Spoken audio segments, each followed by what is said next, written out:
Velkommen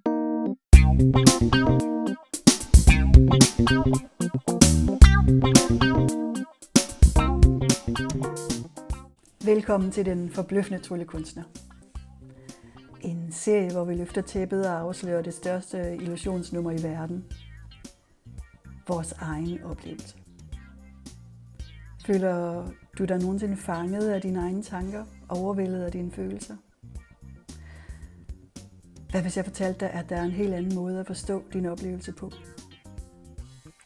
Vi tror, vi ser verden, men vi ser kun, hvad et oplevelsessystem tryller frem. Selv den, vi kalder for mig, er en del af illusionen. Og den største tryllekunst af dem alle, det er at få os til at tro, at trylleriet slet ikke finder sted. Jeg hedder Maria Ginderup, og jeg er din guide på en 180-graders drejning. En drejning, der giver et helt nyt perspektiv på virkeligheden, hvem du er og hvordan vi mennesker oplever vores liv. Er du klar til at se, hvordan tricket virker? Lad os komme i gang. Jeg har kaldt det første afsnit for, da den forbløffende tryllekunstner fik øje på sig selv. Som en introduktion til den her serie om, hvordan vores oplevelse uskyldigt kommer til at forveksle sig selv med virkeligheden, så starter jeg med nogle rammer og afslutter med et eksempel og en lille øvelse eller en lille invitation til dig. Måske kender du den her sufi-agtige historie. 2 venner gik langs flodbredden, da de hørte råb om hjælp. De kigger ned og ser en person, der kæmper i vandet. Uden at tøve, så springer det i og redder personen op på bredden. Så snart de får vejret, så flyder flere mennesker forbi, kæmpende for at holde sig oven vandet. De fortsætter med at redde mennesker en efter en, men pludselig begynder den ene af vennerne at gå op ad floden. Den anden ven kigger op forvirret. Hvad laver du? Vi er nødt til at hjælpe dem. Den første ven svarer, uden at vende sig om. Jeg vil finde ud af, hvorfor de er faldet i til at begynde med.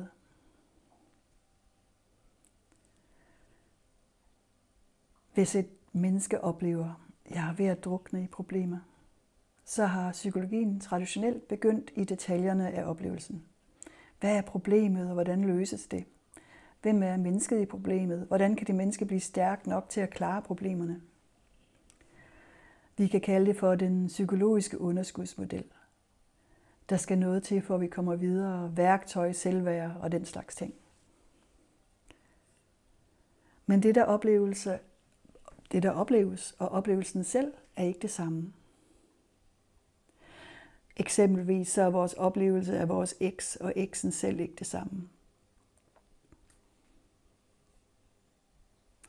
Vores oplevelse af os selv er heller ikke os selv, og det lyder nok lidt mystisk. Så jeg siger det lige igen. Det, der opleves og oplevelsen selv er ikke det samme. Hvis du for eksempel er i Tivoli og har en oplevelse af Tivoli, så kan du godt se forskellen. Der er Tivoli, og der er din oplevelse af Tivoli. Og der er et andet menneske, som har en modsat oplevelse af Tivoli end din. Man kan få lyst til at spørge sig selv, hvad har oplevelsen egentlig med Tivoli at gøre? Hvis vi oplevede Tivoli, så ville vi alle sammen have nøjagtigt den samme oplevelse.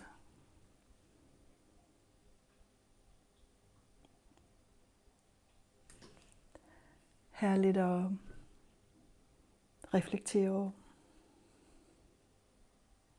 Men noget meget vigtigt er, at hvad hvis din oplevelse af dig selv som mangelfuld for eksempel, ikke kunne sige noget om dig, men kun kan sige noget om sig selv, som et utroligt overbevisende tryllenummer. Så i stedet for at kigge i detaljerne af en oplevelse, og det problem, de peger på, så kigger vi efter noget helt andet. Friheden findes i at se sandheden om, hvordan en oplevelse skabes. Ikke i at tro på, at den er en sandhed. Og i hvor er det let at tro på oplevelser som sandheder. Det menneskelige oplevelsessystem skaber et uovertrufne tryllenummer af Las Vegas-værdige karakterer. Og det er et tryllenummer, vi ikke kan få øje på, før nogen udpeger det for os. Så det er det i hvert fald for de fleste af os. Og egentlig så kommer beskrivelsen af Las Vegas værdig ikke i nærheden af illusionens storslåethed.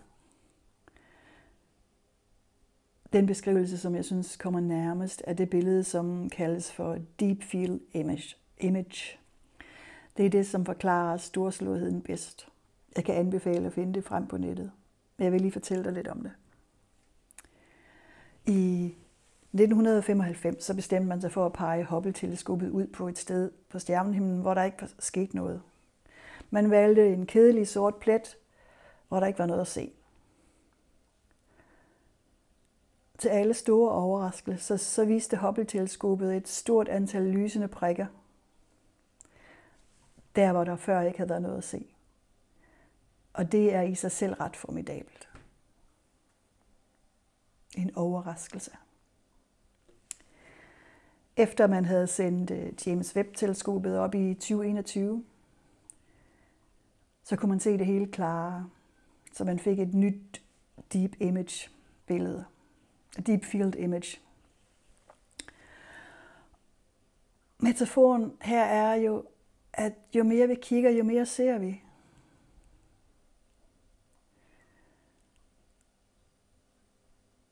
Også selvom udgangspunktet er sort.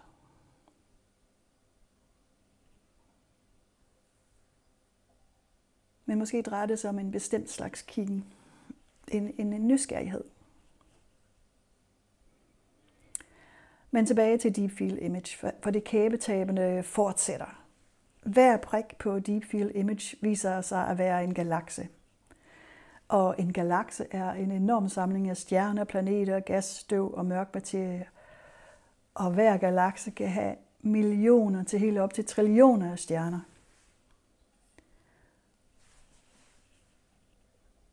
Så det er ret vildt, synes jeg. Så husk, at bare fordi du ikke får øje på tryllenummeret med det samme i de her optagelser, så betyder det ikke, at der ikke er noget at se.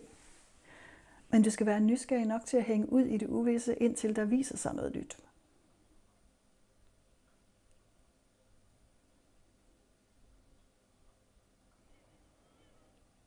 Vi vender lige tilbage til tryllekunstneren. En tryllekunstner udfører sit job med fokus på de fantastiske trick, der skabes. Det er jo ligesom hele ideen med at være tryllekunstner. Så hvad i alverden skal der til for, at den forbløffende tryllekunstner pludselig får øje på sig selv og sin egen aktivitet? Og fordi det handler om at undersøge vores egen oplevelse, så skaber det et særligt paradoks. Vi skal bruge oplevelse til at udforske oplevelser med. Vi skal bruge tanker og sprog, som selv er en del af tryllekunsten, til at pege på noget, der ligger før og uden for en oplevelse. I hvert fald ude i periferien af en oplevelse.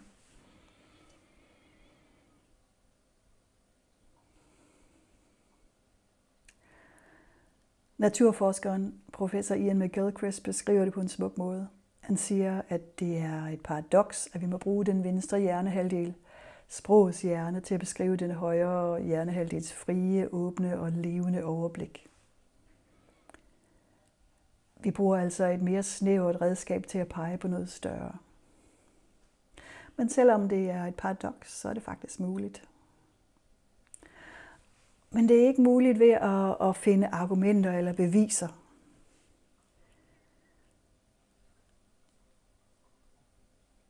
Det hele foregår ved at undersøge med en levende nysgerrighed. Der er der fælles ved alle oplevelser. Hvordan skabes mine oplevelser lige nu?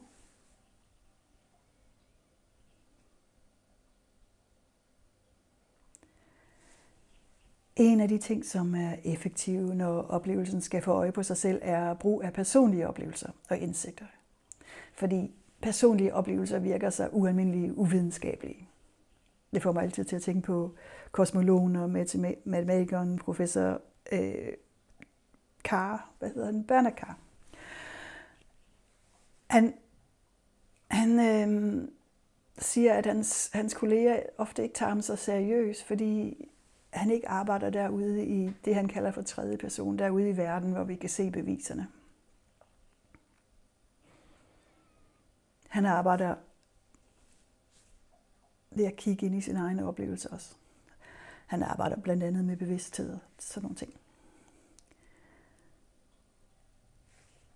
Så vi har ligesom ikke værdsat. Det er lidt ligesom at kigge ud på ens egen oplevelse, måske ligesom at kigge på en sort plet. Nå, der er ikke noget at se her. Eller, der er kun det at se, som jeg er vant til at se, så jeg går videre. Men hvad hvis der var mere at se? Du får lige et eksempel fra mit eget liv. For mange år siden så vågnede jeg en morgen med en oplevelse af, at mit liv havde været gråt og trist de sidste 10 år. Det var en utrolig stærk oplevelse, som om en stor del af min fortid var malet med en tung farve. Der var vægt i kroppen. Der var en følelse af tid. Året der var gået, og alligevel, der findes jo kun nu. Og det interessante er, at vores oplevelser kan altid finde en masse beviser på, hvorfor det er, som det er.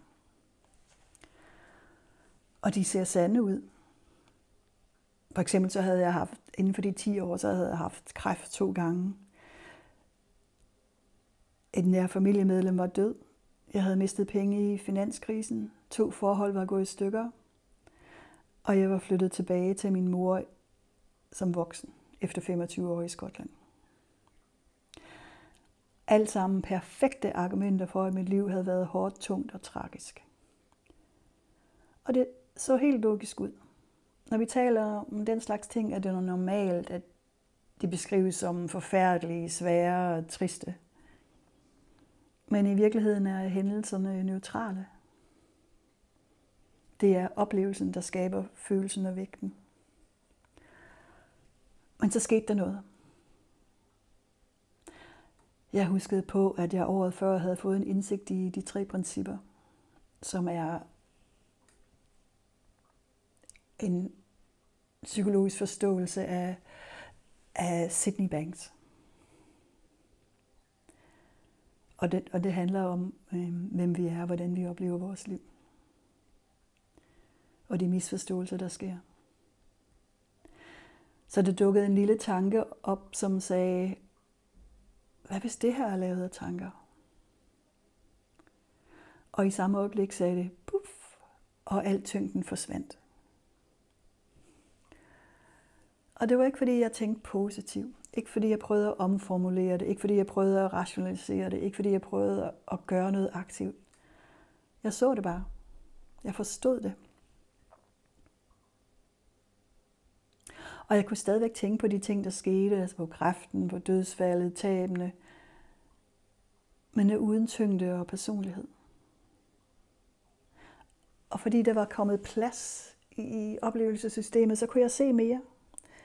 Jeg så, at mit liv selvfølgelig ikke havde været trist og gråt i 10 år. Men oplevelsen havde sagt hele tiden og altid, og så får man det, man tænker. Så jeg havde haft den tanke, og så var tanken så overbevisende, at den slørede alt andet. Faktisk så havde min dagen før været utrolig god. Og gennem de sidste 10 år, så havde der været farve og glæde, fest og skiftende stemninger, altså som der ofte er, når vi kigger ordentligt efter. Og den her oplevelse var med til at rive tæppet væk på min tiltro til en oplevelse som en god guide til virkeligheden. Og det slog mig, hvor formidabel en oplevelse er til at fange vores opmærksomhed. Oplevelsen er en tryllekunstner, der siger, kig her, ikke der. Kig i detaljerne, men se ikke på mig.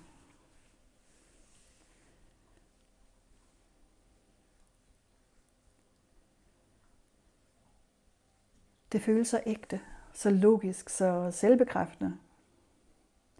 Men alt sammen, tanker og følelser, forstærket af kroppen, var i bund og grund bare varm luft. Og det var en kæmpe lettelse at se det. At mærke friheden i, at jeg ikke skulle kæmpe for at få det bedre. Jeg skulle bare forstå, hvordan oplevelse blev skabt. Det her var et vendepunkt for mig. Jeg mistede tiltroen til oplevelsen som en god guide til virkeligheden. Anil Seth, en førende hjerneforsker, siger, vi oplever ikke verden som den er, vi oplever hjernens bedste gæt.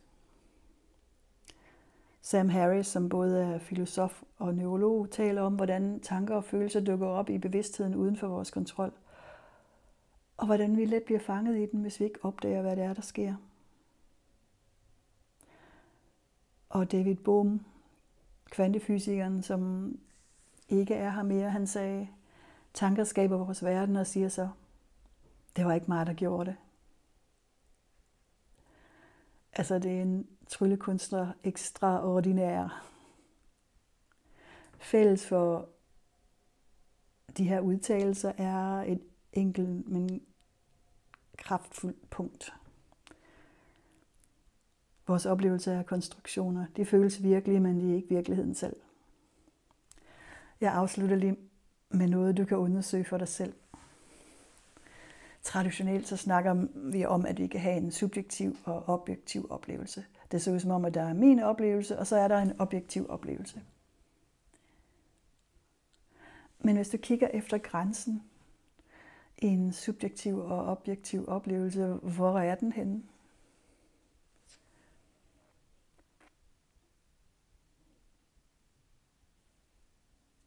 Det kan ligge marinere, til vi snakkes ved igen. I næste episode, så kommer jeg ind på det personlige, vores identitet.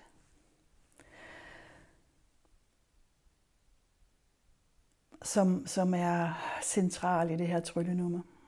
Hvis du har spørgsmål, så kan du skrive dem herunder, eller så kan du sende dem til maria@tankeværet.dk.